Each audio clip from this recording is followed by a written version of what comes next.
Hi, NJ4Z here, and welcome to Ham Shack in Rock Hill, South Carolina. Today on From the Ham Shack, we'll be taking a detailed look at the construction of the antenna disconnect selector switch box we built about a week ago. It's a long video, about an hour and 20 minutes, but I wanted to give you as much detail as I could on the construction. I hope you find it informative, and I hope you find it entertaining. And so we'll go right into the construction. We'll see you in a few. So we're back here in the shack, and we're going to look at the build on the antenna box, the disconnector box. That's going to control the Paradan antenna disconnectors. So I kind of laid something out on Visio, which is a Microsoft product, and I think it works pretty well for doing some rudimentary drawing and laying things out. So my plan is to use this box, which I picked up off of Amazon for, I think they were maybe 17 bucks. It's a nice little project box, got little feet on it. It'll fit in my lower deck of my shack bench, and so they've got nice little covers that go on that snap on to the front or screw onto the front, so you get a nice clean look. Kind of looks like old laboratory equipment, so I kind of like that look from an aesthetics point of view. Doesn't really match all the black I have on my all my gears, almost all black on the desk, but the blue will be fine. If I don't like it, I can always spray paint it. But it's a pretty neat little box. It's pretty well built. And like I said, it was pretty inexpensive. And I haven't been able to find anything on the market that was pre-built. And I like to build things, so we're going to take a look at it. So what I did is, using Visio, I managed to basically do a diagram of what the front and back panels look like. And what we're going to use is some lighted switches. I got these from Amazon as well. Basically just the basic toggle switch, single pole, single throw. So basically, if you're not familiar with single pole, single throw, it means we're only switching one part of the circuit, which I'll switch the hot side of the circuit. And so it's either off or on. One of the neat things with these switches is they're lighted, so you'll know whether it's off or on. They've got a green light on the tip of the LED on the tip of the switch itself. So two connections on this, a negative connection here in the top, and on the very bottom we've got or on the next is a hot lead, and then a hot lead off to that's switched. So we'll have 4 of these. One will be a master and 3 antenna selectors. Now I have 2 Paradans antenna disconnects, and that's what we're going to use. They're kind of neat. Dan actually, and I forget his call sign, so forgive me, Dan. He was one of the guys that started West Mountain Radio, and if you're familiar with them, they've got rig blasters and rig runners and all kinds of DC distribution products. And Dan, I don't know why, but he's out on his own now, and he's got a really kind of neat disconnector, and we'll take a look at that here shortly. But it basically, you can buy a single or a double, and feeds coax on both sides. And when it's a couple high power relays, when you feed it power, it closes the relays up and connects the antennas or feed lines. And when you take the power away, well, the relays open back up and go to ground. So you drive a ground rod and connect the ground from the ground port to the ground rod, and you have grounded antennas. So it gives you some isolation protection from close by lightning strikes. Of course, as we all know as amateur radio operators, a direct lightning strike, there's not much you're going to be able to do about it. So anyways, but my plan is to use this template here. I'm going to cut each one of these out, and I'm going to tape it to the plate that it belongs to, front and rear. And we'll go ahead and center punch these, and I'll take them out in the garage. And I'm not going to bore you with me using a drill press to cut 4 1/2 inch holes in 2 that are 1 and I think 1 1/8 or 1 3/16. I got the connections on the back. We're going to use power poles. So the nice little power pole 2-port holder that we have here. We'll have 1 coming in for main power, and then 3 outputs going to the potential disconnectors. I'm going to have 2 in this setup, but since there's always a possibility I may put a couple more antennas in, I might as well go ahead and build a box for 3. And that way I can do a nice clean installation with 2 of these, 1 for power, 3 for out.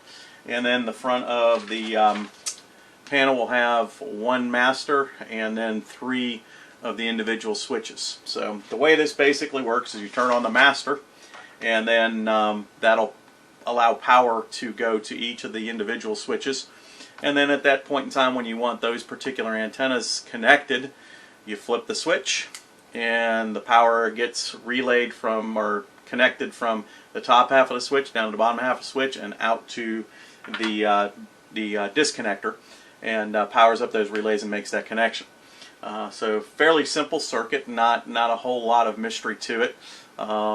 Basically we're going to feed all the grounds from one point off the ground connection. I'm going to make up a cable that's power pole on one end and power pole on the other, and connected my rig runner behind the rack here in the shack, and that'll provide power to the disconnector. Now you can always come off an auxiliary port off your radio if you wanted to do that, and when you switch on your radio it would automatically connect up the antennas.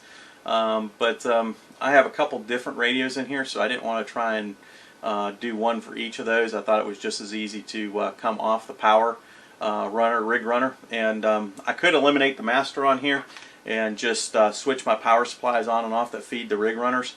But I leave those on because I've got a couple other things here in the shack that are powered by 12 volt that sometimes when I'm not even playing radio I've got those on. So we're going to do a simple little box. It's not a complex build at all. I've gone through and started to make up some of the connecting cables. So this is basically the connecting cable for the grounds. So we'll come to each of the switches here off of this connection from the power pole, and I've got 3 individual I guess you would call them spade connectors that will clip onto the terminal ports on the switch, and then we will have one coming off of the input to each of the 3 switch locations, output locations here for power on the back of the power pole connectors. And then the lead for the hot side will have come off. I'm going to have it fused inside just as an extra precaution, even though I have fuses in the rig runner. I'm going to feed a fuse off of the power pole input to a line of connectors here, which will go to each of the top parts of the switches, and then we'll go off of each individual bottom side of 3 switches to the power pole connectors on the back of the unit. So fairly simple design, like I said, fairly easy to build. You can do it even if you don't have a drill press. This is not too many holes to hand drill with a drill. Now I will caution you, you know, it's real easy to get off kilter, and things can slide very easily. So I suggest a nice vise if you have one, and maybe a unibit to drill these holes out. Probably easier than trying to find a hole saw to cut these things. Hole saws are notorious for slipping and biting and those kind of things, and without a drill press, yeah, it might be a little bit tough. But if you're used to drilling with a hand drill and you're good with it, you know, you can easily do it with a unibit or even a hole saw for these bigger holes. The smaller ones, 1/2 inch, you can find a standard bit that'll go right through. Now what I intend to do is, again, I'm going to take these templates and I'm going to tape them, cut them out of this piece of paper, tape them onto the front of this, and then we'll go ahead and center punch the holes that we want to drill, and then we'll go ahead and take them down to the garage and put them in the drill press, and we'll go ahead and cut the 4 1/2 inchers first, and then we'll do the 2 big ones, deburr the insides of this, and then we'll bring it back up and begin the assembly process. So fairly easy, lots of fun. So again, if you're a builder, I think you'll like this channel. But anyways, we're going to go ahead and do some paper cutting here and some taping and some center punching, and then we'll go down to the garage. Like I said, my garage is a mess. I'm like any other amateur radio operator, most amateur operators. I have gear acquisition syndrome, so my garage is full of amateur radio gear and tooling and everything else, so it's not a conducive environment to do too much videoing out there, and so we'll save you from the boredom of watching me cut some holes, but we'll let you see what this looks like when it's templated up, and then we'll build the box, and then we'll go out and do the installation out in the yard. of the Paradan antenna disconnects. We're going to use a box from DX Engineering, their utility enclosure that's waterproof.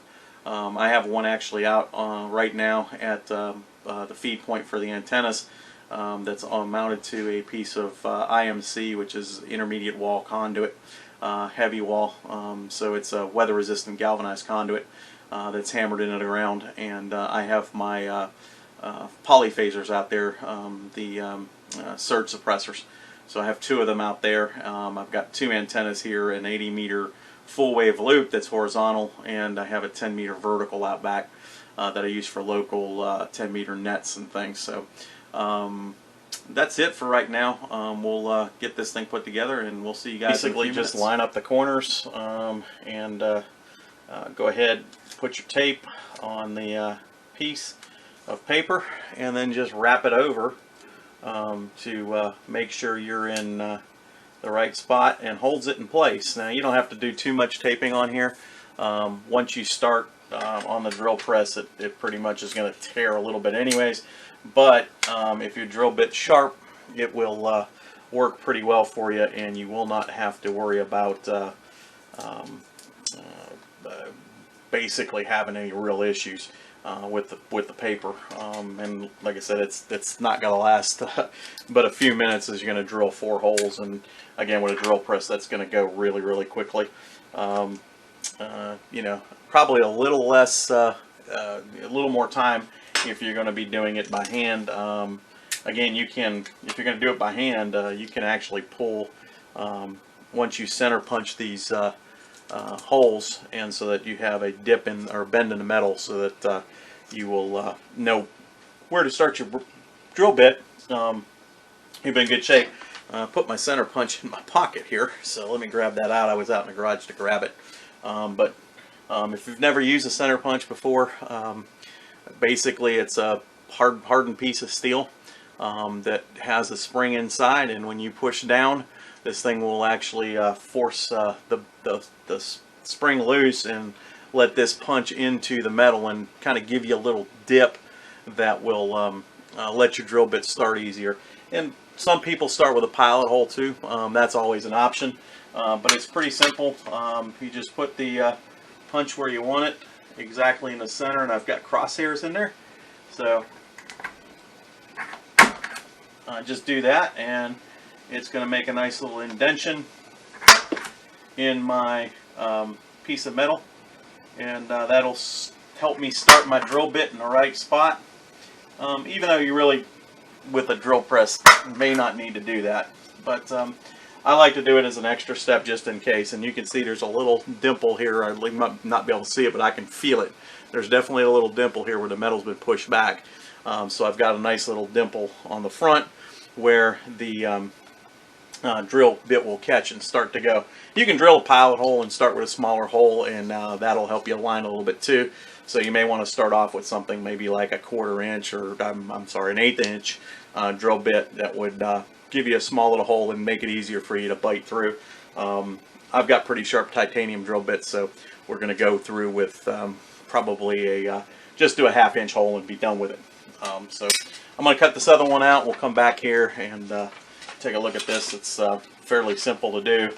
Again, it's just cutting paper with a pair of scissors. So I always have fun building stuff. I did this when I built my Go box, which we'll do a video on down the road here. I've got a pretty extensive Go box. I lost my mind a little bit. I tend to sometimes over-engineer stuff, and that Go box ended up being a quite expensive piece of equipment, but very functional, very heavy, about 45 pounds, but it does the job, and I'm pretty proud of it. It took me about 4 weeks off and on to build it. It's in an 8U Gator case, so again, I'm really into building things, so we'll do a tour of that at some point, and let you guys take a look at that, and love to hear some comments back on it. And always the first comment that when I posted it on Facebook, on the Facebook group for the go boxes. I got a lot of questions about how heavy it was. So anyways, enough about the go box. I got the second one cut out. These are for the power poles. John B. over at Quicksilver Radio.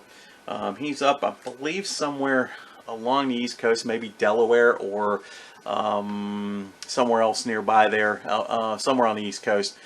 He has a good little business selling parts and pieces. He's got Hamo cans, all kinds of different stuff. Really super guy, real nice to deal with, really good customer service, fair prices. And John sells these power pole connectors from Anderson. You can get them from Anderson or Powerworks that I think they own Anderson. You can get them from there too. But I ordered the drill bit, the hole saw that goes for these because I didn't have exactly the right one. And I wanted this to be a little bit cleaner look than what I've done in the past. So I ordered that from him and a few other things to make free shipping. But Quicksilver Radio, I think it is. Check them out. Again, John's a good person. You see him a lot of the ham fests. I've always had good conversations with John. And he's always ready to help and lend a hand. He's helped us with some donations for our local ham fest when I was the ham fest chair. We're not quite big enough for him to make the trip down to exhibit, but he does support the local ham fest and just a super guy. So if you're looking for parts and pieces, especially DC products or connectors or any kind of teak fittings or couplers, anything like that, give John a look. I mean, like I said, he's a good guy. And he's a small independent businessman, so it's always a help to help those guys out.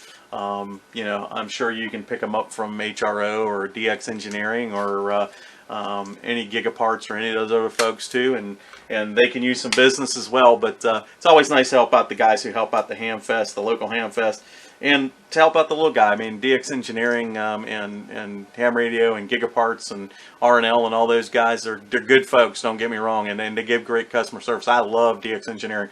But it always helps to, they get the big ticket items. John is selling a lot of small items, so he has to sell a lot of items to make a good profit. So might want to give him a look. And anybody else, Wireman, they're local South Carolina, well, not local to us, but local to South Carolina, and they sell all kinds of antenna parts and cable, wire, disconnect, I mean, just some great stuff. So check them out too.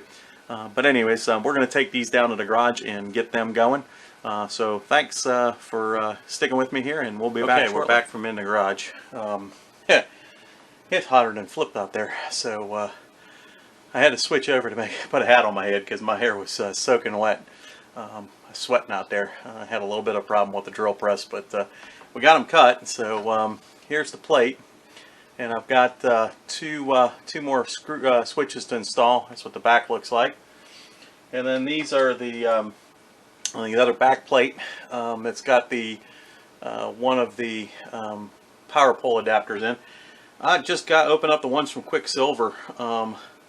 This one actually is kind of cool. John had the Q put on his, so it's kind of neat, and it helps you keep which way is what. So basically these things just pop in through the hole, and then you've got a lock washer or lock nut on the back that just screws on, and there you have it. So you've got two sets of power poles when this goes on the box. As you can see, we'll have two sets, and my wife has a Cricut. I don't know if you know what those are. It's a vinyl cutter, and so she's going to cut me some letters, and they'll be able to go on here very nice and smooth, and make it look like a nice professional look. I guess I didn't have those things exactly centered, but not too bad. We'll live with it, and we'll get the front plate done, and then we'll take the top off this box and we'll do some wiring. But that's basically what we got. Like I said, we got two more of these switches to put in. I bought 6 of them, and like I said, I think they were, I want to say $4.95 or $5.99 or something like that for 3 of them, and they look to be good quality switches. They'll take up to 20 amps, so we ain't gonna be pushing 20 amps on this, I can tell you. Probably maybe maybe half an amp or so. I don't think it'll be any more than that. These things don't take too much. But once we get this box wired, we're going to do bench test here so you can see how the paradan works.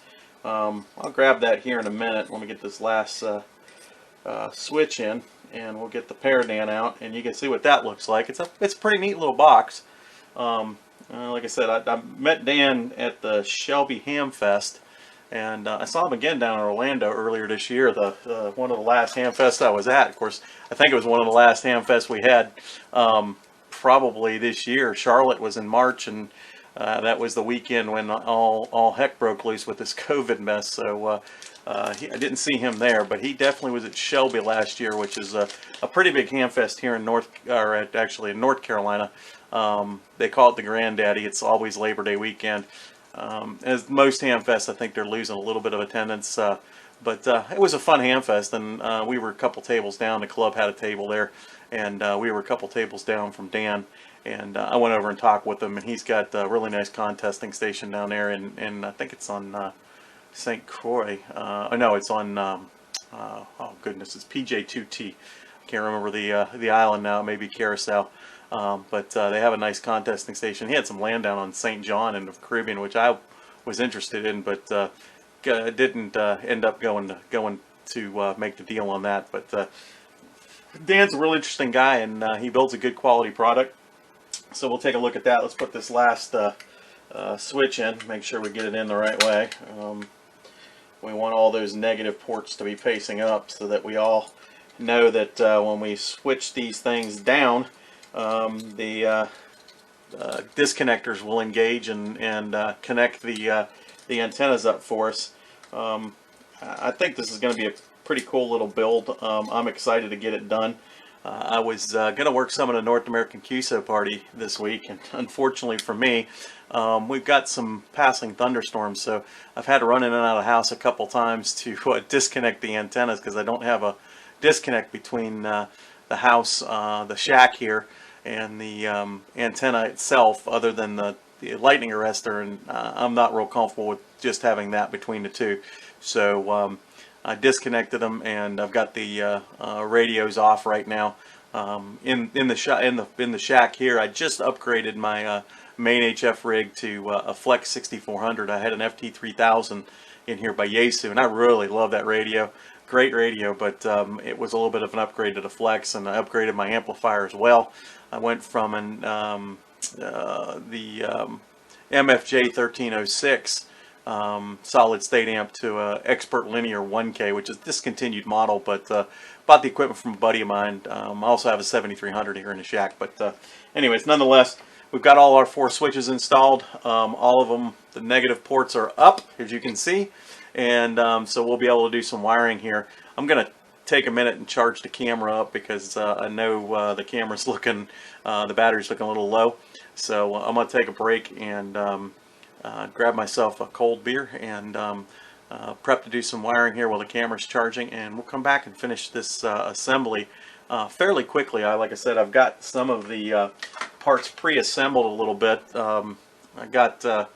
Actually had made this for another project, this harness, and didn't end up using it. I ended up doing something different, so I kind of dug around. I'm probably like a lot of ham operators. I have a ton of scraps and bits of half-done projects or projects that decided to go another direction, and so like I said, I've got this little harness made, so this will connect into the port on the back of this power pole connector. That's going to be our input feed, and then these 4 will go right on top of the these connectors here. So if we were looking at this would be the master 1, 2, and 3. So I would put this piece here, which has the lead on it coming off the DC input, onto that first port there, and then we can continue down the line, and as you can see, they just snap on. No big deal, they lock in place. Okay, so we back with where we left off when the camera died. Anyways, so we've got our black wire here, which is our negative connection to the back of the switches. Had to bend over the contacts here to make sure they fit inside the box all right, and they seem to do okay. And then this part is going to go into the Anderson power pole connectors that are on the back of the back plate. So these will all fit inside, and since we're not doing anything with switching the negative side of the circuit or the return side of the circuit, we're going to go ahead and just make it one simple bus. You do the same thing with putting in a a terminal strip or a ground bar or any kind of, or you use wire nuts for all that's concerned to make that final part of the negative part of the circuit.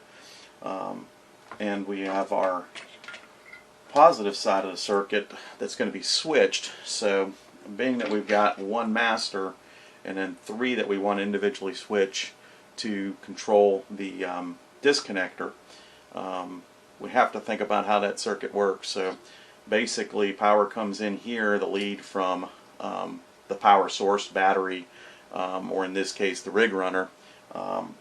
It'll come in to this switch here. When we switch this switch on, this side becomes hot and turns on the power. So what we're going to do is we're going to put the lead from here over to the top side of all 3 of these switches. We do that, that allows this switch that's the master to control the feed to each of these other switches, and then they individually, when they get switched on, will send power to the output here at the Anderson power pole on the back. And so just to keep everything kind of nice and neat, I went ahead and labeled back here with just a magic marker, Sharpie, voltage in, and then 1, 2, and 3. And then what I did on the Anderson power poles is I also put voltage in and then 1, 2, and 3 here, so I can keep kind of everything together. The other part I'm going to do is I've got a label maker here that we use in my other business that allows me to make labels that I can wrap up here on the individual wires that are going to go inside, so I make sure I keep everything nice and neat and I don't get confused. The other way to do it is to do it one at a time, and that works just fine. But for me, I like to have things labeled, so I'm going to make up some labels, and we'll go ahead and label these things, and then we'll start the final assembly, which will be fairly quick, and then we can go ahead and test it. Well, we're sitting here talking. This is the unit. This is the Paradan disconnector. So it's got an input side and an output side. So this is from the radio to the antennas on this side. It's a weatherproof or weather resistant box. So we're not going to trust that we're going to have full weather protection here. If I had an underhang or an overhang that I could put this under, or somewhere it would be protected from a good bit, I mean moisture and those kind of things, but from actual driving rain, I just, when I hear water resistant versus waterproof, I'm going to take the extra step and kind of protect the unit, just because these things are kind of expensive. I think this is about $190.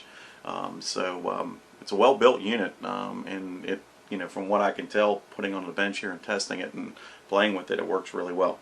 One thing I found interesting, and I'm not sure why Dan made the design choice, or if whoever was building these units talked him into this, to put an RCA connector here for the power, or similar to an RCA connector. Doesn't make much sense to me, but I'm one about not tearing things up as they're built. They did send in a nice little baggie of parts here, and it's got a ring connector that attaches to the ground. It's got some power pole connectors and some butt splices. Now I guess you could cut the end off of this and put power pole connectors on it. You could butt splice it together with whatever you've got coming to it to power it on and off. Or I found these nice little RCA adapters that have screw terminals on the back. Pretty neat little device. You can use them, I guess, to make up wires if you're doing something in the lab. So I looked at that, and for my purposes, I'm going to try this first to not destroy the integrity of the product as I bought it. I'm going to put an RCA coupler on here, and then I'm going to add in this unit, which is that adapter, the screw terminals to RCA, and that should make us a pretty good circuit. The other piece I'm going to do is just because I want to make sure that I'm not letting any sneaky voltage or any kind of surge coming back into the shack as much as I can. I'm going to add in a two-pair surge protector that is 12 volt rated. So what it'll do is it'll actually give me a level of protection kind of like a polyphaser does for the coax. So I've got that here, and unfortunately it's not sitting here on my desk right now. There it is. Okay. So this unit I got from a local distributor here that I deal with from my telecom business. And basically, it's a very small unit. It's got a 3-element gas pack in it. I don't think it's a solid state. No, let me check and see. I thought it said gas pack, but let me look. No, actually, this is a solid state. So you have an input and an output and a ground and a screw terminals. So basically, this is going to reside between this this input here for the connector and the input coming from the house or from the shack. So neat little device. It should provide me some protection. You know, again, a direct lightning strike, you're not going to do anything about that. But something that's close by or a lot of static discharge, this thing will help you eliminate some of those problems. And all I'm going to do is run it to the box. I'm going to put a ground plate. The box has a ground plate, the box from DX Engineering, and we'll go ahead and put that to the ground plate. This will go to the ground plate, and then that ground plate will go to a ground rod that'll be driven right next to the unit. Speaking of the box from DX Engineering, let me grab that real quick.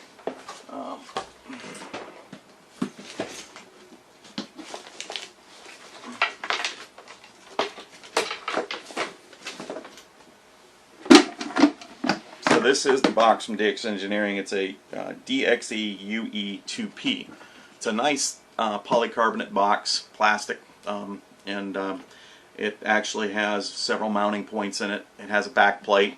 We'll open it up here and you can take a look at it. I'm going to mount this on the side of the house on the brick close to the ground where the antenna wires are at. A nice instruction manual, pretty well set off. And you've got an aluminum backing plate here. It's a nice thick backing plate, probably about 1/8 of an inch. And then that screws into the rail system that's inside the box. Here you've got a pretty decent rail system here inside the box. So this will screw into that, and then I'll attach this unit and the surge suppression unit to that plate, and we'll wire everything up. Now, what's interesting about this box is they give you the ability to penetrate the top of the box. They give you some threaded couplings that are water resistant or waterproof, that you can use some self-amalgamating tape, coaxial tape we call it, to go into that and seal that up really well, and that should prevent water from getting in the box. Now, I'm a firm believer is if I don't have to penetrate something, I'm not going to penetrate something because it just gives an opportunity. If you don't get it 100% right, then you could have water intrusion in a box. If this was a pressurized unit where you would be pumping air in here to give it a positive pressure, that it would expel, if there was a leak, it would expel air, and you could tell that you got a bad seal, then yeah, then I'd be willing to penetrate the side, the top. The sides, yeah, not so much. I may penetrate the sides. That would be okay with me for the most part, because I would put a drip loop down. But this thing's got some nice fingers here at the bottom, and you can see there's some neoprene foam in there, and so that's going to give me enough protection, especially since I'm on the bottom of the box. I'm going to run everything in through the bottom. Now, this box is a little bit small. DX Engineering, if you're listening, make this box just a little bit bigger. 18 by 18 would be a much better design for this. I think this box is about 12 by 12, 18 by 18, because the bigger the cable, the bigger the bend radius. So I had to kind of think this problem through. If I wanted to penetrate from the sides or from the top, this design is great because you can go ahead and bring the cable straight through and it doesn't create a problem with bend radius. But if you don't want to penetrate the top, and again, I have a problem with the top penetrations, is when you come down and if you don't have some kind of drip loop, that water is going to follow that coax straight into those connectors, and over time you're going to get water through that box. So what I would recommend doing is coming in the bottom. That gives you a drip loop, so you have the cable coming in and coiling back up to come into the bottom of the box. It's going to allow that water that's on the cable to drip down, and when it gets to the bottom of that drip loop, it ain't going back up. It's going to drop straight down. So I'm going to use it that way. In order to get this thing in the box and then have proper bend radius on the cables, I was puzzling about that. I thought about mounting the box sideways and doing it that way to avoid that top penetration. I just couldn't come up with a good solution in my head. And then, you know, sometimes the simplest solution is going to be the best answer, right? The simplest ideas. So coming to think about it, I've been in ham radio for 4 years, and sometimes you overthink the problem. And these nice little 90-degree coax couplers work magic. So basically what I'm going to do is I'm going to put one coupler straight down, as you can see on the side here, and one kind of off center, because the way these contacts or these connectors are a little close. If I put it off center, I can maintain the bend radius on the cable. I can get it into the box, and I can still close the box and not have any kind of pressure on the cable. So that's what we're going to do for this install. And these things are relatively cheap, and they really don't have any associated loss that I can tell.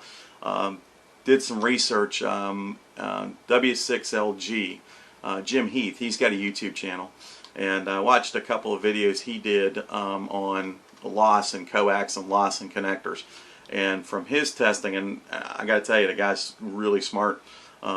He couldn't find any real loss in these connectors that was, you know, accountable. So all the loss he found was not negligent, but didn't really matter. So what I would say is, you know, I would not have fear using these connectors, and that's exactly what I'm going to build.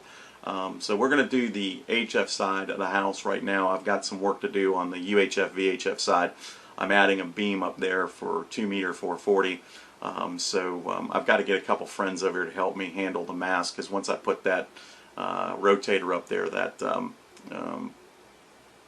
mass on the end of the mast is going to be a little bit significant and a little unwieldy for one person handle. So I'm going to need a buddy to help me out with that, or two. So we're going to revisit that one a little bit later on. And for as much as I use the 2 meter 440 right now, the way the cables run, you can't see it. It doesn't come up over the porch, and the wife's okay with me opening the window for half an hour to check in the local net, or to gab if I'm in here for a little bit on the 2 meter 440 repeater. I just don't do a whole lot of UHF VHF now. Other projects coming down the line, I'm going to do a lot more UHF VHF, especially 2 meter. I've got something that just came in for the Flex that I'm excited about, and that's going to be a subject of another video. But anyways, back to this. So what we're going to do is we're going to do final assembly on this box, and then we're going to go ahead and get the items laid out inside the weatherproof box to go outside, and we'll go ahead and drill that plate, assemble that, and we'll drive a ground rod, and this project will be close to being finished. Once we build this box out, we'll do some testing here. So let me put this down, and let's do final assembly on this box. so we have it done. I did take the cover off the box to make the assembly a little easier. Now, thinking about this, the best way to do this, I think, because if I try to put the back plates on, might be a little tough to get my big old fat sausage fingers in here to mess with trying to put them in, to put the connectors into these individual power pole connectors. So we're going to kind of do this as a through. So I'm going to set this plate here, and I'm going to set the box here, and then I'm going to set this plate here, and I should have enough of the cable length to go through the box, and then we'll be able to work this out to do the final assembly fairly quickly and fairly easily. Shouldn't be that big of a deal. I just have to make sure I get the right ones in the right spot. Like I said, labeling becomes very important at that point. But before I start putting this back piece together, what I'm going to do is I'm going to lay in this voltage in harness to go from the bottom of this switch, which is the master, to the top of these three. So we're going to go ahead and plug that in real quick here. That's just a matter of connecting it onto the terminals and pushing the terminals onto the switches, and make sure you've got them seated properly. You can hear just a little bit of a click when they go on there, right? Because there's a dimple inside that connector that actually fits into a hole that is in the tab or the spade here. So that's basically allowing us to go from the bottom of the switch. When this switch is turned on, you're going to see when I switch that on, that allows voltage to flow from here to the top of these three. And then when I turn on the individual switches that those are connected to, that will allow voltage to flow through the switch and to our unit. So that's where we're at with that. I'm going to do a couple little things here. I'm going to get my labeler, and we'll have that out, and we'll go ahead and make a couple labels real quick, and I'll show you the labeler. It's a pretty neat unit. If you're like me and you like to know what things are, and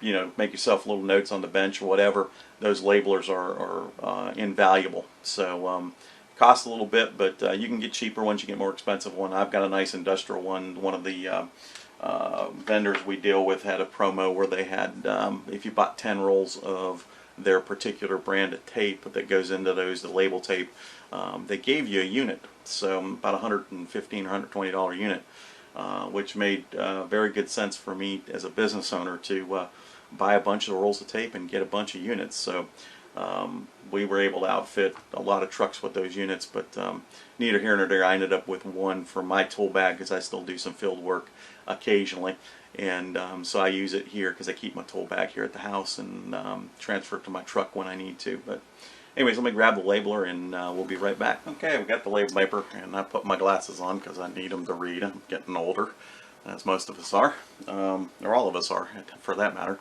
But this is the label paper I was talking about. It's a Dymo brand. Brother makes them too.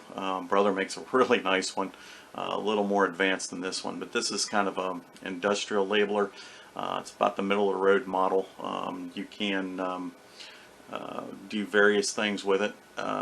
It will do wire wraps. It will do, if you're in telecom, it'll do modules. And there's tons of different type of tape you can put on there. What I'm using is 3/4 inch wide, and I've got it set for wire wrap, and it'll ask you what size the wire is in diameter, and it'll cut the length for you. It automatically will adjust the font size.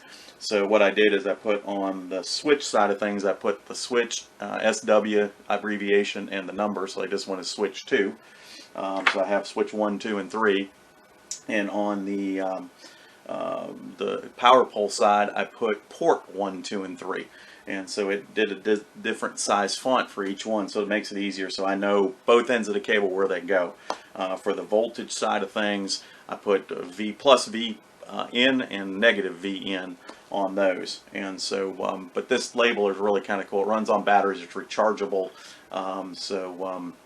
Very cool. And I mean, they make all kinds of different labeling for this. I mean, I actually have some. What I'm using on here is black and white, black on white. They make white on black. I've got some, yeah, this one in particular is 3/4 inch, but it's black on yellow background. They have black on blue, white on blue. I mean, you can imagine the combinations. One other cool product this thing has is shrink tube. So there's different size shrink tubes you can print on, and you can shrink it down, and it's amazing. So if you look at some of those pre-made configurations for coax assemblies, DX Engineering does it. ABR, I think, is another one. MPD or MDP does it, and you can see those nice little shrink wrap labels of what they are. Basically, they're using the same technology, maybe not a labeler, but maybe some kind of printer that does it a little better. But this is an invaluable tool, and I think that's one of the videos we're going to do down the road here, is to do a bunch of different tools that I have. Being coming out of telecom industry, electronics industry, I have a lot of unique tools and stuff that would be kind of cool to have on your workbench, and some are affordable, some are a little more expensive, some are very inexpensive, and it depends on how you're going to use them, those kind of things. But let's get away from the tools for right now. I just wanted to show you this labeler. But it's a Dymo Rhino 5200, about 115 bucks or so, but great to have, and you can buy a lot cheaper ones. But anyways, let's get to the final assembly. Now, I thought about this, how I'm going to do it, and what I'd like to do is do the back side of this first, so that I'm getting the power pole connections in first. I think they're going to be a little bit easier to finagle those in first, and then go ahead and connect in the connectors on the back of the switches. Just know putting together power pole connectors can be a little more difficult than putting a spade connector onto, or a quick disconnect spade connector onto a terminal. So we're going to do that first. So what I'm going to do is I'm going to grab these, and I'm going to make sure this is port 1. So this is going to go in port 1, and they go in fairly easily. You have to wait for the click.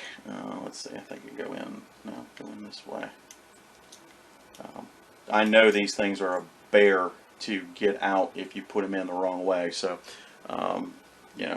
they make an extraction tool, but I've never had any luck with using the extraction tool, and I really don't want to screw these up, because these things are a little bit expensive. I think they were $17 or $18 a piece, and of course I'm having all kinds of trouble getting this thing to click in. There we go. Alright, there's one. Let's see, this one is port 3, so this one goes in 3. Goodness gracious. Okay, and I don't know if you can hear that click, but they're this one's port 2, so that should be process of elimination at this point in time. And the softer the wire, also lower gauge softer wires can be a little more difficult to get in the connector. So I'm going to take this one off the back here, make this just a clean sweep. I know where that's going to go. So this is the VN. Okay. Yeah, the smaller the diameter of the wire, the more flexible it is, the harder they are to push in to these connectors. But once you have all those in, then we can start looking at the negative side of things, which should be fairly easy to get this off of here. Alright, there we go. I just needed some room to get that through, and I'm going to lace this through the box so I don't screw that up, which is I tend to have a problem sometimes. I don't pay full attention when I'm doing, and I get sidetracked in my thoughts, and you can screw things up pretty quickly. But let's see. Yeah, this is going to be fun. I should have done this a different way, but we're committed down the road with this design, so we're going that way with it. Alright, so that's locked in place. Okay, port 1, go down here, let's get all these positives out of the way. Port 1 goes down through here. Get that one to snap in place. Yeah, this stuff is getting a little unwieldy in here. There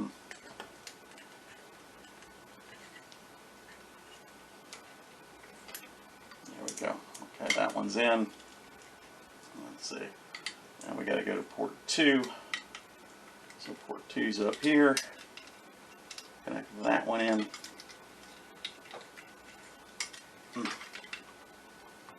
Yeah, they make a really cool insert and extraction tool. Like I said, the insert part works fantastic. Extraction, not so pretty, but this wire may be a little thick to get in here. So let's see if I can get number 3 in first, and then if we have to, we can mess with the 2, getting it back in there. Okay, there's 3. So maybe that'll make this one a little bit easier to get in here. And we'll see what we get. Like I said, it's a little bit of a bear to get these things in here. Putting a label so close to the connector may have not been a good idea, but we learn as we go, don't we? So let's see if we can get this thing in here. Come on, snap in there, baby. Well, Jimmy Christmas. I got this label. I'll pull this label off and move it. I just think it's too close, and it's causing the cables don't want to seat, because you do get a little bit of buildup on that cable as that wrap goes around, because it's going to add some diameter to it, and I think that's what's causing me a problem. It's not allowing the cable to get close enough in there to make it work inside that Anderson power pole connector, because a little bit of the insulation does go in. So either that, or I've just got these things in a bad position, which is a good possibility, and I don't really want to cut that off now. The bus bar may have been a better solution. I don't know. Let's see.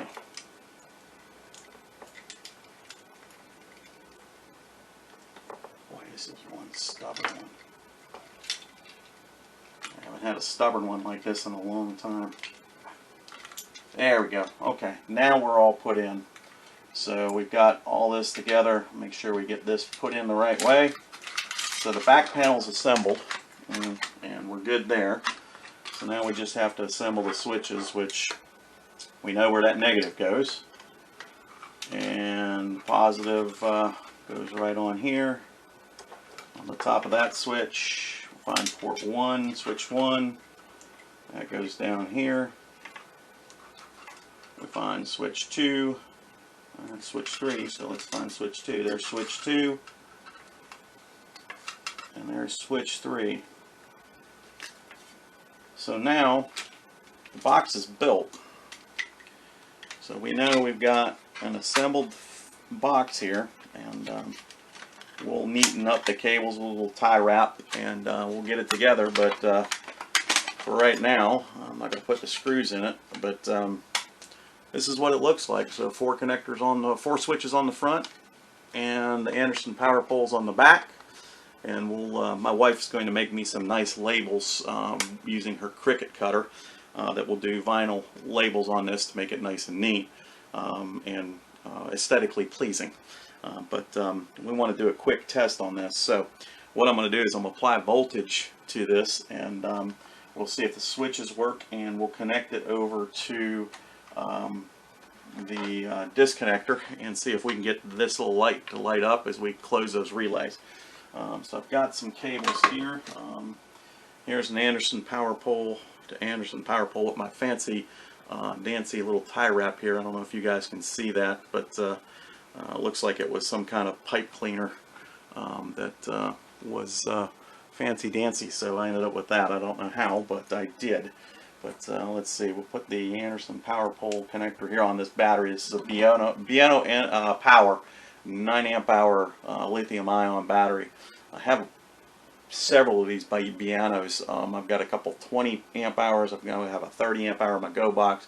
Batteries are fantastic, and Biano Power, great with customer service. I love their batteries. Now there's other lithium ion batteries out there, and I've had some experience with them, and they're all fairly good, but I just like the customer service and the breadth of product that Biano has. I've got some of their solar panels too, and man, that's just some cool stuff. But this will go into the voltage in circuit here on the back, so we'll plug that in to the unit there. Okay, and if we did everything correctly, when I turn this switch down, we should get a green light. And guess what? We do. So we are getting power to the units, and we should be able to turn these all on. Great. So that means we've got connection there. So that's one part of the problem. And I had a wire here that, where did it go? So I can get from moving things around on the desk.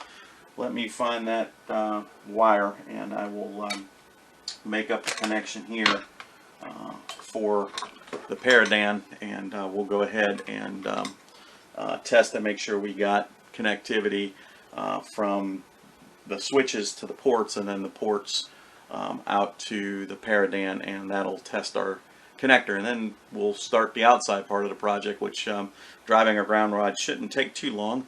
Got a good spot. We'll mount the box up. We'll have to drill out the plate, and we'll do an assembly on the plate. I don't think I'll do that on camera. I think that's self-explanatory of how we do that. Should be fairly simple. But let me go ahead and find that cable. We'll be right back. Okay, so we're back here. Made up the little cable. I had one made up, and darn it if I can figure out what I did with it. But anyways, so like most of us, we as amateur radio operators, if you experiment around, you need a lot of different adapters. So what I typically do is I'll make up some with power poles and different type of connectors on them, so to have quick ways of testing things. I have DC voltage supplies. I've got batteries around here that I use on the test bench to do some stuff. So anyways, but I have a drawer full of little wire adapters, and actually several drawers full of them. But anyway, so we've got the RCA connector here, the RCA coupler, and this little RCA adapter. Goes from blunt wire screw terminals to an RCA connector. And I've got it made up to some power poles here. So we're going to go ahead and go on the back of our unit into switch 1, which right there, and we're clicked in. Okay, so what I want to do is I'm going to go ahead and turn on the box. So we'll switch that switch on to the on position, and we do have light there. And now we're going to go ahead and switch number 1 on, which should connect us here. And what I want to see is that green light on this connector box go on. And there we go, there we have it. So now we know that we're getting power to this, and those relays closed, and now the antennas will be connected to our shack, or our radios, or antenna switches, or whatever you're using within the shack. But we have 2 good circuits here bringing RF into our shack for our radios to receive, and send RF back out for our antennas to transmit onto the air to other operators. So that's what we've got here. So actually we've got a successful test, and I'm going to take a look and make sure before I deploy this box that I have the other 2 circuits correct, which this is such a simple circuit, and I'll have a wiring diagram laid out for you, but we'll take some still pictures of this and kind of interface them into the video as we're cutting it. But this is my real first demonstration video where it's just me and not me doing a presentation, so hopefully the video quality is good. But you know, we're all learning here, and we're experimenting, so hopefully this is good quality. Anyways, so we do have a successful piece here. I'd like to try it through the DC voltage surge pressure, so we're going to try that. But we'll go ahead and make sure all this works, and we'll take some pictures and get it done, and then we'll go outside and do the outside work. I'm going to probably test this before I go through the process of putting the box on the wall and everything else. I want to make sure everything works correctly. So what I'm probably going to do is I'm probably going to take this outside, set it somewhere in a safe location, since it's a nice day today, and we'll come in here, we'll flip the switch and see if we get get RF coming into the shack from the antennas. And that's not the right way. We get signal coming in, let's put it that way, because we don't want RF coming back into the shack and causing interference problems, but we do want signal from the antennas coming to the radios. So we'll probably just go ahead and take some quick pictures and do that, and we'll go from there. But pretty cool stuff, and like I said, Dan, and I goodness gracious, I apologize, Dan. I just don't remember your last name right now. But Dan built a quality product.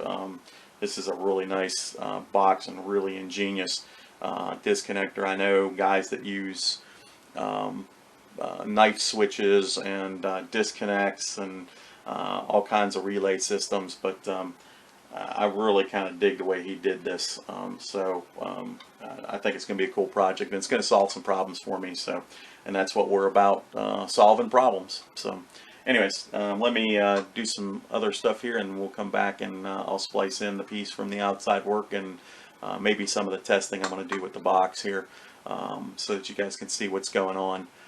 With that, we'll have a different camera angle. You get to see a little bit of the Radio Shack and the desk here that I work off the radios.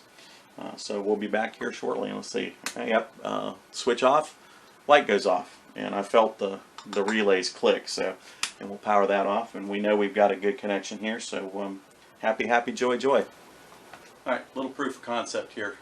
I went ahead and put the antenna disconnector out at the antenna location where it's going to be mounted permanently, and I go ahead and had wired up the box here with the battery, and I have an 18-2 cable that runs from the outside up the wall through the attic window, across the attic, and back down into the shack. And so it's an 18-2, it's got a shield on it. I'm going to connect the shield outside just to ground that down just in case. But I do have some of that heat shrink labeling I talked about on this cable, and it says HF antenna disconnect on here, and we use some power poles to make the connection to the back of the box.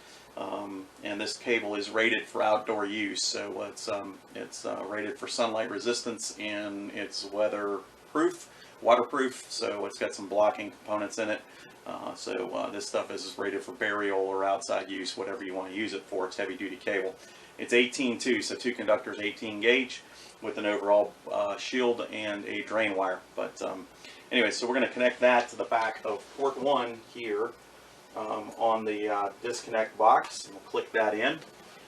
We've got a battery powering the disconnect box. We'll turn the master on, and you can see we got a little bit of signal here on the screen, and I'm not sure if that's a function of not enough isolation on the disconnector, but I have a feeling it's probably not that. It's probably I don't have that unit grounded out there yet.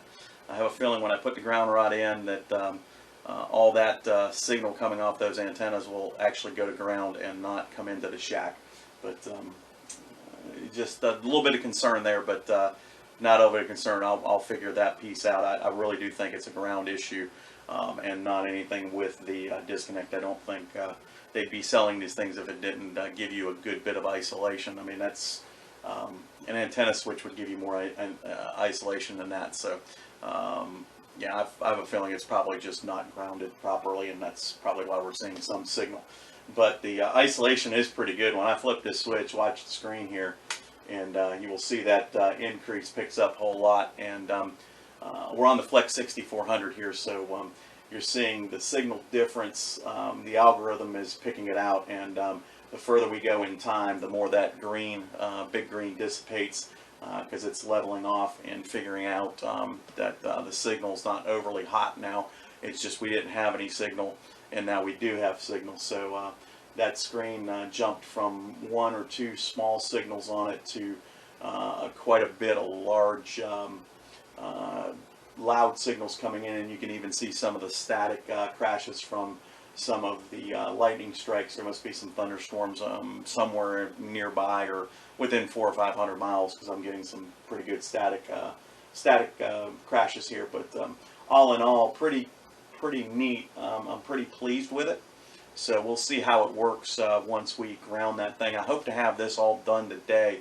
I've got to drill out the plate. I looked at the isolation for the DC power circuit, the surge suppressor there, or the arrestor, and I didn't see any screw mounts for it. So we're going to use some double stick tape. I've got some industrial double stick tape that we can use, and I think that'll be fine. But I'm going to switch this off and let you see the difference here.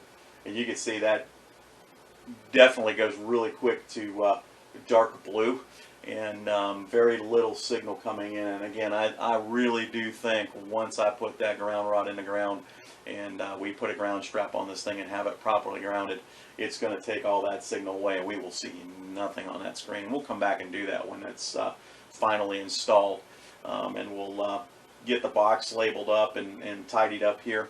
We'll take some good pictures of it, and we'll put it into the presentation or the video here, and we'll have that set to go. But all in all, I'm very, very pleased with the performance so far. At least I think it's going to do what I want it to do. Couple things I'd like to, just talk about when you're talking about suppression here, and you're never going to, and I think I've said this multiple times, you're never going to prevent or fully isolate a direct strike by lightning. There's just too much power there. If it's able, there's enough power for it to jump from the earth to the clouds, or from the clouds to the earth, a small little air gap in any kind of arrestor that you would have here. It's not going to be enough to bridge that gap. If you take a direct lightning strike, you're probably going to get some equipment damaged. May not, but you never know. Even a close by strike, there's a lot of an electromagnetic pulse off of that, and a lot of static discharge, so you could have damage even from a close strike. The only way to certainly eliminate most of that, at least from a close strike, is to have your antennas completely isolated and disconnected. And even then, you're taking a 50-50 shot that something's probably going to get in or sneak into your components if it's a real close strike. Direct strike, you're smoked. I mean, that's the nature of the beast. But for me, this would give me enough assurance. If I'm around the house, I can disconnect from the box here using the disconnector, and I'd feel comfortable walking around the house and not worry about anything coming up, and even probably going to work once I see that I have the ground rod in there and I don't see any signals on the screen. I'm going to feel real good about the isolation I have, and that's probably going to be enough for me to trust it while I'm at work to do its job. Again, a direct lightning strike is not going to be able to do about it. Now, if I'm gone on vacation, which won't be this year with COVID, of course, the nasty virus takes away from my travel time, but I would probably go ahead and disconnect at the polyphasers out the antenna feed line, and just disconnect that from the run coming into the house, and just to be, ultra safe, because I tend to do things be more safe than sorry. I would probably go ahead and disconnect at the polyphasers, and at the disconnector go ahead and pull the coax connectors off, and that way I have a bunch of gaps between coming into the house, and I like that idea. Now, the UHF VHF antennas are going to be a little different story, because I want to eliminate how much coax I have on the runs for dB loss. So I'm going to really hope that this isolation is good, and because I don't have a way where those antennas are at, they're up on the roof, and I don't have a way of disconnecting the cables easily. The only way to do that would be to bring them down to maybe the porch level, disconnect there, and then come back up. So I got some thinking to do on that. But for all intents and purposes, HF side, I've got a really good plan here, and I'm again really pleased. So we'll see where we go from here. I'm going to go out and do some of the outside work. I'll probably take the camera out there and let you see some of that. And we'll go from there. So that's the next step, do the outside work. So we did the inside work, running cables through the attic and getting it down and dressed up so that the wife's happy with the coax runs. And we got the window shut here in the shack so it doesn't get extremely hot. We've built the box, we've got the disconnectors, we've proved the concept this works, and now it's just a matter of figuring out the mounting and getting the rest of that built, and then we'll have a complete project. So that's it for now. We'll shut this off, and we'll disconnect it and go out and do some stuff. I'm going to go ahead and plan the plate here and figure out how I'm going to do that. What I'll probably do is put some screws through the plate facing out, and use nuts on the disconnector side of the surface side that we're working on to allow us to connect that thing up. And we'll probably put the disconnector and the surge suppressor on the plate, and then go ahead and mount the plate in the box, and then mount the box to the wall, and then bring our cables in, and gee, we'll be done. So glad to finish this project. Okay, so here we are outside the house. So I've completed the project, and I've got the box already installed on the wall. A couple of screw wall anchors and some big screws, and all the box is set. There's the Paradan disconnector from Paradan Radio. N1ZZ is the guy that designed it. Dan Grevereau, I think is his last name. Forgive me if I pronounced that wrong. But basically, it's mounted in here on that plate. I've got a piece of 1-inch tin braid going from there over to a ground rod. The ground rod is about third to maybe halfway in the ground. I've got to get my post setter to finish putting it in the ground. Small sledgehammer head wasn't making haste with it, but I did get it in the ground part of the way just to test out the system fully. And then I've got to mount this surge suppressor right here. We're going to use some double stick tape to do that, and then we'll have to tighten up these cables a little bit. But for right now, it's fully functional. It works really well. I was pleased with the results once I got that done. So I've got the cables. They run up along the edge here, and then on the back side of that molding, they go up under that soffit there, over, and then up into the attic. So that's the antenna disconnect project. We've got to bury the cables yet.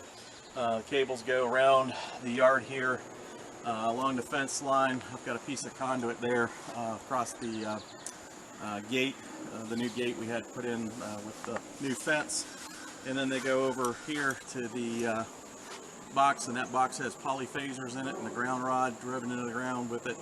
So it's fully grounded, and then it goes up to follows the feed line, and goes up to the feed point of the delta loop antenna, and then that delta loop goes across the yard for a couple different spots here, and then back over. So that's it from outside here. Right now, the project, I've got just some tidying up to do. Like I said, we've got to label everything up. We've got to tidy up some of the wires. Got to finish driving the ground rod. But all in all, we are 100% functional, and I'm happy with it. I've got one more cable to bring up. The second HF cable from the shack. Got to bring it up and connect it into there, and then we're going to get a cable made so that I can bring the 10-meter vertical there back into the shack as well. Although I'm going to do some repairs to that antenna. I had to take it down when I put the fence in, and they damaged it a little bit. So we're going to put another 10-foot pole on that. We're going to make that 35 feet high, almost 40 feet to the feed point. That should give us a little more coverage off that antenna.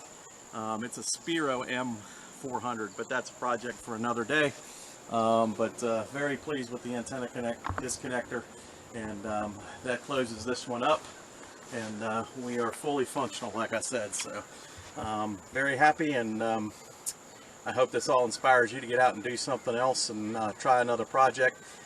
This is great if you have antenna wires that are coming in the house. It'll solve your problem of having a way to disconnect your system in case you have some bad weather or you just want to disconnect. So solve my problem, and next part of the project will be the UHF VHF antennas. But I've got some figuring to do on that before I get started on that one. Anyways, I guess that's it from outside. Well, there you have it, folks. The work on the project is complete, and the completed project works.